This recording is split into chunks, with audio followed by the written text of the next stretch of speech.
Coucou tout le monde, alors bienvenue dans ce nouveau chapitre sur le tarot.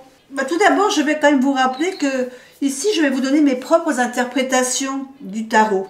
Donc, à vous de prendre ce qui vous intéresse, ce qui vous parle, et puis de compléter mes explications peut-être par des recherches personnelles, dans des livres, soit dans d'autres vidéos sur YouTube, pour approfondir vos connaissances, parce que ce que je vais vous dire n'est pas une liste exhaustive, évidemment, de l'interprétation de cette carte. Par contre, ce que je vous recommande, c'est de vous faire confiance,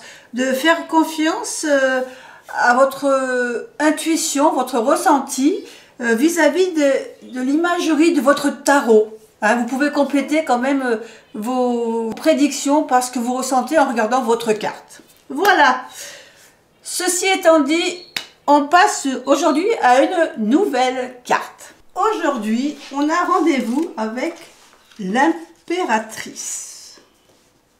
Alors l'impératrice a le numéro 3 dans les lames majeures. Et c'est souvent une femme que l'on voit soit assise dans un fauteuil, pas vraiment sur un trône, hein, c'est plutôt quelque chose de plus confortable qu'un trône. On la représente ici dans l'Aïssir, par exemple, avec une femme enceinte, et son ventre étant la planète, la nature, le monde, l'entourage. Ici, on a sur ses épaules comme quelque chose qui lui est posé dessus, mais c'est de l'eau avec des poissons, donc on sent un peu tout ce qui est émotion dedans. Et par contre, ici, dans le tarot Ebi, on la représente avec la maman, les enfants, dans une nature assez abondante. On voit plein de pommes tout autour. Donc voilà, on a quand même, rien qu'à l'imagerie, surtout avec celle-là, on comprend assez vite le terme de cette impératrice. Alors pour moi, l'impératrice, c'est quand même une carte positive.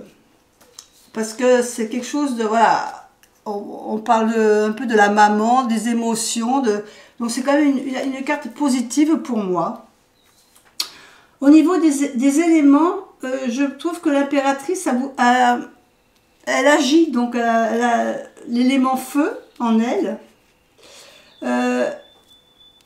On a tout ce qui est abondance au niveau de la nature, donc elle va avoir l'élément terre. Je dirais aussi qu'elle a l'élément eau, puisque c'est quelqu'un qui agit beaucoup avec ses émotions, avec l'amour qu'elle a pour les autres. Donc voilà, je vois pour moi, elle a déjà ces 3 éléments. Et puis évidemment, comme elle a les vêtements, je dirais aussi qu'elle a l'élément terre, l'élément épée aussi, puisque c'est quelqu'un qui est quand même fondamentalement intelligente. Donc pour moi, elle regroupe un peu les 4 éléments, cette impératrice. Au niveau des symboles, alors souvent, on a le sceptre, dans les tarots classiques à Rider-Waite. Le sceptre, par contre, qui n'apparaît pas dans les autres cartes ici. Et le sceptre, ça quand même représente une certaine domination. Hein, en plus ici on voit qu'elle a une couronne, donc elle a le sceptre, elle a la couronne quand même qui est l'emblème quand même d'avoir un certain pouvoir. Mais c'est un pouvoir bienveillant, c'est pas un pouvoir dominateur. Elle va, disons, agir, son pouvoir va être dans la bienveillance, elle va faire passer ses messages en douceur, sans vraiment imposé strictement, quoi. Ça va être quelque chose qui va être compris et assimilé par les autres, mais voilà, en douceur, quelque chose d'assez doux. Ici, on voit qu'il y a un bouclier. Dans le classique, on a le bouclier ici avec l'emblème de Vénus pour représenter l'amour, la beauté, la créativité. Donc ça c'est vraiment les emblèmes principaux qu'on retrouve dans la carte de l'impératrice. Et puis la nature aussi, la nature qui est assez présente, où on nous parle quand même d'abondance, qui représente, voilà. Il y a souvent même des fois Là, on nous met des pommes, mais des fois on a des grenades aussi. Donc ça nous parle aussi de fertilité. Alors au niveau des planètes, donc comme on a parlé du bouclier ici, évidemment l'impératrice est liée à Vénus. Hein, Vénus, la planète du plaisir, donc c'était aussi Vénus, la déesse de l'amour, donc de la séduction, de la beauté. Donc voilà, on parle ici de beauté, de séduction. Ensuite, au niveau pierre qui la représente, je dirais tout ce qui est les pierres un peu roses qui nous parlent d'amour, hein, d'amour, voilà, de bienveillance, d'émotion. Donc on a la calcédoine. Et puis au niveau de la plante, alors la plante, on a souvent la prime vert. Parce que la prime verte, c'est la plante du printemps. C'est celle qui annonce un peu le renouveau. Donc c'est quand le printemps renaît. Donc c'est le renouveau, le désir qui revient, la nature qui reprend ses droits. Donc voilà, c'est la prime verte qui est liée à notre impératrice. Alors au niveau des significations, bien sûr, on a le fait de créer quelque chose, hein, parce que l'impératrice, c'est aussi une créatrice. Donc on crée quelque chose, alors que ce soit dans le travail, dans la famille, voilà. On laisse son imagination parler.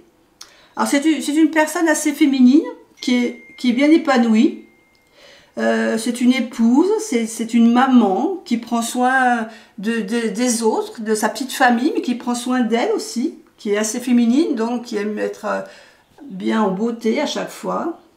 C'est une protectrice, elle aime s'occuper de ses petits ouailles, comme on dit, elle aime les nourrir, les soigner, elle les accompagne dans leur travail, elle aime les voir se développer bien, comme pour son jardin, elle va cultiver le jardin, elle va faire en sorte que ses plantes poussent bien, que tout évolue normalement. Au niveau du foyer, je dirais qu'elle va peut-être s'amuser à rénover sa maison, à faire des améliorations, à refaire son salon, changer son intérieur. Voilà, elle est dans le mouvement, dans le fait d'avoir quelque chose, un bien-être. Et évidemment, elle aime s'occuper de son jardin. Au niveau relationnel, ben, elle aime que voilà, qu'il y ait une harmonie autour d'elle. Donc, elle aime voir les gens heureux. Elle aime apporter de la joie à tout le monde. Et puis, je dirais, au niveau carrière, ben, c'est quand même une bonne carte qui nous dit que bon, on a quand même une certaine sécurité financière, puisque c'est quand même une carte qui nous parle d'abondance, donc on n'a pas de soucis au niveau financier. On aime son travail, on aime bien être inventif, on gère bien son travail, comme on gère bien sa maison, voilà. C'est vraiment une carte bienfaisante, hein, cette impératrice. Alors en mots-clés, qu'est-ce que je vais vous donner? Ben, je vais vous donner donc évidemment la féminité, la beauté, le fait de créer quelque chose, la compassion, la maternité, la fertilité. Bon, évidemment, on a parlé d'abondance aussi, d'intelligence, parce que c'est quand même quelqu'un d'intelligent qui sait bien mener sa barque. On peut parler aussi de grossesse, ici qu'on voit avec cette carte d'impératrice, de compassion, de bienveillance. Voilà, c'est vraiment l'éducation, puisqu'on s'occupe aussi de l'éducation des enfants. Donc voilà, on a quand même pas mal de richesse au niveau des mots-clés aussi pour cette impératrice. Alors pour moi, mon impératrice, celle qui va vraiment être pour moi les mots-clés pour ma future carte, ça va être comme la maman, la maternité, le fait de créer quelque chose, de le nourrir, de le développer, de le protéger, de le soigner. Voilà, ça va être.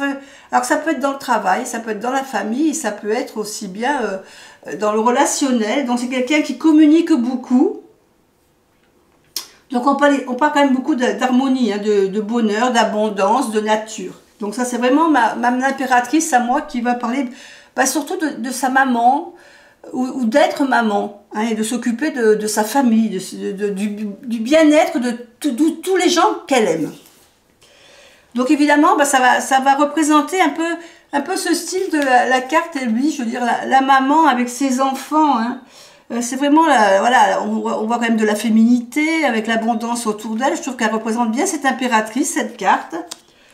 J'avais pensé aussi à l'infirmière ou la nounou, parce que c'est quelqu'un aussi qui s'occupe voilà, qui s'occupe bien des personnes qu'elle a en charge. Voilà, elle a vraiment ce petite connotation de bienveillance. Donc, mais je préfère quand même le côté de la maman avec ses petits-enfants. J'aime bien cette interprétation pour l'impératrice. Voilà. Eh bien, et vous, comment vous représenteriez votre impératrice si vous deviez dessiner votre carte? Quelle serait la personne ou l'élément clé qui composerait votre carte? Laissez-moi votre petit commentaire. Et puis en attendant, je vous dis à bientôt pour une autre vidéo. Bye bye.